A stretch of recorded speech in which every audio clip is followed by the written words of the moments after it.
Hello hi అండి, welcome back to మీ Lohitha daily logs. First of all ప్రతి ఒక్కరికైతే థ్యాంక్ యూ సో మచ్ మన ఛానల్ని ఇంత బాగా ఆదరిస్తున్నందుకు.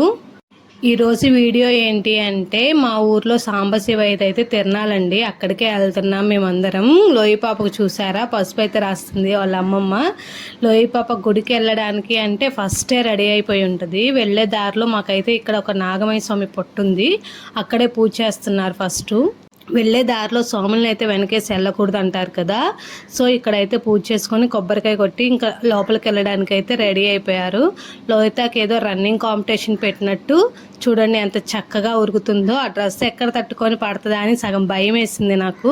లోహితకి ఆ డ్రెస్ బాగా సూట్ అయిందా? లోహిత చాలా క్యూట్ గా ఉంది కదా, మీకు కూడా నచ్చినట్లయితే కామెంట్ చేయండి. ఇక్కడే అండి పొంగల్ పెట్టుకునేది, మర్రి చెట్టు ఇంత ముందు అదంతా గడ్డి ఉండేది, అంతా క్లీన్ చేసి అయితే ఇక్కడ పొంగల్ పెట్టుకోవడానికి అరేంజ్ చేసి పెట్టారు. పొంగలి ఒక్కొక్కరు ఒక్కొక్క విధంగా అయితే పెట్టుకుంటారు కదా, మేమైతే ఇట్లా పెట్టుకుంటాము. ఫస్టే బియ్యం వేసి వాటర్ పోసేసి పాలు పోసి ఎసురు పొయ్యి మేము పెడతాము. చాలామంది ఎసురు కాగిన తర్వాత అయితే బియ్యం పోస్తారు, మా సైడ్ అయితే ఇలా పెడతారండి. కట్ల పొయ్యి మీదే పెట్టుకుంటాం. పొంగల్ పెట్టడానికి అయితే ఇంక బండ్లు అవి తయారు చేసుకుంటున్నారు. కడిగినట్లయితే వాటర్ చల్లుతుంది. పసుపు కుంకుమతో అయితే పూజిస్తూ ఉంది మమ్మీ ఇక్కడ. లోహి పాపకి పసుపు కుంకుమ ఇస్తే బాగుంది, ఆడుకుందాం అన్నట్లు చూడండి ఎలా చూస్తుందో. అదే తనకిస్తే ఖరాబ్ చేసుకునేది బట్టలు. మా అమ్మ అయితే ఇవ్వలేదు పాపం. అంటే ఇక్కడ పొగ అయితే ఫుల్ వస్తుంది, ఇంకా పారిపోయాము మేము ఈ మధ్యలో ఉండకుండా. బండ్ల పూజించుకున్న తర్వాత అయితే పొంగల్ తపాలు కూడా అయితే పూజిస్తుంది పసుపు కుంకుమతో. చూసారా లోహితకు దొరికాయి. పిల్లలు మనం ఏది చేయొద్దంటామో అది చేయడానికి ఎక్కువ ఇష్టపడతారు కదా, లోహి పాప కూడా అయితే సేమ్ అండి మమ్మేసిందని చెప్పి వేయడానికి అయితే చూడండి ఎలా ట్రై చేస్తుందో. ఇలా గుడి దగ్గర పొంగల్ పెట్టుకోవడానికి వెళ్ళినప్పుడు ఎప్పుడైనా కట్టుపుల్లలతో పొయ్యి మంట వేసుకోవాలి అంటే ఆ గాలికి కొంచెం కష్టమే కదా. నేను మా అమ్మకి చెప్పాను కర్పూరం తీసుకొచ్చుకోమ్మా ఈజీ అవుతుంది మంట వేసుకోవడం అని చెప్పి. పాపం కంగారులో అయితే మర్చిపోయింది. ఎవరో పక్కన ఒక అక్కాయి ఇచ్చింది, అదే పెట్టి మంట వేస్తున్నారు వదిన మా అమ్మ. చాలా త్వరగా ఈజీగా అయితే మండిపోద్దండి, అదే లేకపోతే చాలా కష్టమైపోతుంది. అండ్ కట్టుపుల్లల పొయ్యి మీద వండిన దేవుడి పొంగల్ మీలో ఎంతమందికి ఇష్టం? మాకైతే చాలా బాగా తింటామండి మా సైడు. పొంగల్ని కూడా అయితే ఇయర్లీ 2 అయితే చేస్తారు. ఇప్పుడు సమ్మర్లో ఒకసారి చేస్తారు, అండ్ కార్తీక మాసంలో ఒకసారి అయితే సాంబశివయ్య స్వామికి అయితే పొంగల్ పెట్టుకుంటాము. ఇక్కడ లోహిత ఎక్స్ప్రెషన్ చూడండి, పొగకు తట్టుకోలేక పాపం ఏడుస్తూ ఉంది. అటైతే తీసుకొని వెళ్ళిపోయాను. ఇంక పొంగల్ అయితే పొంగు రావడం అయితే స్టార్ట్ అయిపోయింది. అక్కడ గాలికి పొయ్యి మండడమే కష్టము, కానీ చాలా చక్కగా మండింది. పొంగల్ అయితే పొంగు వచ్చేసింది. ఫస్ట్ అయితే లోహిత వాళ్ళ పక్కింటి అత్తయ్య వాళ్ళు అయితే పొంగొచ్చేసింది, తర్వాత మా పొంగల్ అయితే పొంగొచ్చింది.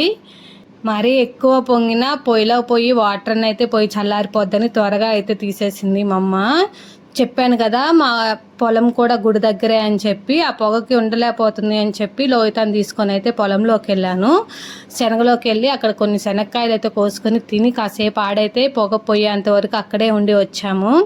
డ్రెస్ బాగుంది కదా, ప్లేస్ బాగుంది కదా, కొన్ని ఫొటోస్ తీద్దాము అని చెప్పి ఎంత ప్రయత్నించినా లోహి పాప అయితే నిలకడగా ఒక్క దగ్గర ఉండలేదు. 1-2 ఫోటోలే తీసాం తప్ప ఎక్కువ అయితే తీయలేము. పిల్లలతో ఫోటోషూట్ ఎలా తీస్తారో కానీ వాళ్ళకి మాత్రం చేతులు అయితే దండమే పెట్టొచ్చు అనిపిస్తుంది. గడ్డి తీసుకొని తింటుంది చూడండి, నేను శనక్కాయలు కోసి ఇవ్వలేదని. పొంగల్ అయితే ఆల్మోస్ట్ రెడీ అయిపోయిందని చెప్పి మా అమ్మ వాళ్ళు ఫోన్ చేస్తే పొలంలో నుంచి అయితే వచ్చేసాము. ఉపవాసం ఉండి పొంగలు పెట్టేది కదా, సో వాళ్ళకి ఆ పొగలో చేసేప్పటికి వాళ్ళిద్దరి పని అయితే అయిపోయింది. వాళ్ళిద్దరే కాదు అందరి సిచ్యువేషన్ అయితే అదేను. మార్నింగ్ ఏదైనా తింటే కొంచెం ఓపిక ఉంటుంది, కానీ ఏం తినపోతే బాగా నీరసం వచ్చింది కదా. అండ్ ఆ పొగలో అనేప్పటికీ కొంచెం కష్టమైపోయింది, కానీ దేవునికి చేసేది కదా వాళ్ళు ఇష్టంగానే చేశారు. అదే మనం చేయాలంటే ఈ రోజుల్లో చేయలేమేమో అనుకుంటాను. పొంగల్ దింపేసిన తర్వాత రాగి ఆకుతో అయితే ఒక దారం కడుతున్నారు, అండ్ కొంచెం నెయ్యి అయితే వేసుకొని ఇంకా వెళ్ళడానికి అయితే స్టార్ట్ అయిపోయారు. ఒకరి తల మీద ఒకరు పెట్టుకుంటున్నారు చూడండి. ఇక్కడ ఎవరితో పెట్టుకోవాలంటే కాలిపోతుంది కదా తల అంతా, అందుకని చెప్పి ఒకరి హెల్ప్ ఒకరైతే తీసుకుంటున్నారు. లోపల గుళ్ళో 3 ప్రదక్షిణలు చేసిన తర్వాత దేవుడి దగ్గర దేవుడికి వీళ్ళు పెట్టిన పొంగల్ని సమర్పించుకొని ఇంకా అక్కడే మేము కూడా ఉపవాసం ఉన్న వాళ్ళైతే ఉపవాసం తీర్చేసేసుకొని ఇంటికైతే స్టార్ట్ అయిపోతాము. లోహితకి ఇంట్లో చేస్తే తినమంటే తినదు, కానీ దేవుడి బువ్వ అనేప్పటికో ఏమో అక్కడ బాగా కాలిపోతుంది, కానీ తినాలి అని చెప్పి అల్లరి చేసింది. మెల్లగా ఆ ముచ్చట ఈ ముచ్చట చెప్పి అయితే బయటకు వచ్చాము. రాగానే ఇక్కడ నిమ్మకాయ సోడా ఉంది, అది మర్చిపోయి నిమ్మకాయ సోడా అయితే అడిగింది. అది తాపించుకొని అయితే ఇంటికి స్టార్ట్ అయిపోయాము. ఇంటికి వచ్చేటప్పటికి మధ్యాహ్నం 12 అలా అయింది. చెప్పులు లేకుండా వెళ్ళాము కదా, కాళ్ళు అయితే బాగా కాలిపోయాయి. ఈసారి వేసుకెళ్ళాలి అని అయితే తెలివి వచ్చింది. మధ్యాహ్నానికి అయితే పొంగల్ తంత అయితే అయిపోయింది. ఇంక ఈవినింగ్ అయితే భోజనాలు పెట్టారు. అది దేవుడి దగ్గర భోజనాలు అంటే మనం వెళ్ళకుండా ఉంటామా. లోహితాకైతే ఇంటి దగ్గరే పెట్టి తీసుకెళ్ళాను. ఇక్కడ తిందని నాకు తెలుసు. స్వీట్ అయితే లడ్డు పెట్టారు, కర్రీస్ కూడా చాలా బాగున్నాయి. లోహిత అయితే ఉప్పు చూస్తున్నాడు, తింటుందిలే కానీ కొంచెం కూడా నోట్లోకి అయితే పోనివ్వలేదండి. పాపం కాలినట్టుంది, ఊపుకుంటూ ఉంది. తిరణాలంటేనే పాట కచేరీ లేకుండా ఎండ్ అవ్వదు కదా. సో మా ఊర్లో కూడా అయితే పాట కచేరీ పెట్టారు. అక్కడ ఒక పావుగంటున్నాము. లోహిత వేసిన డ్యాన్స్లు అంతా ఇంత కాదు, కానీ అంతమందిలో వీడియో అయితే నేను తీయలేకపోయాను. ఇంతే అండి ఈరోజు మన తిరణాల ముచ్చట్లయితే. మీకు ఈ వీడియో నచ్చినట్లయితే ప్లీజ్ లైక్ చేయండి అండ్ మన ఛానల్ అయితే సబ్స్క్రైబ్ చేసేసుకోండి. అందరికీ బాయ్ బాయ్.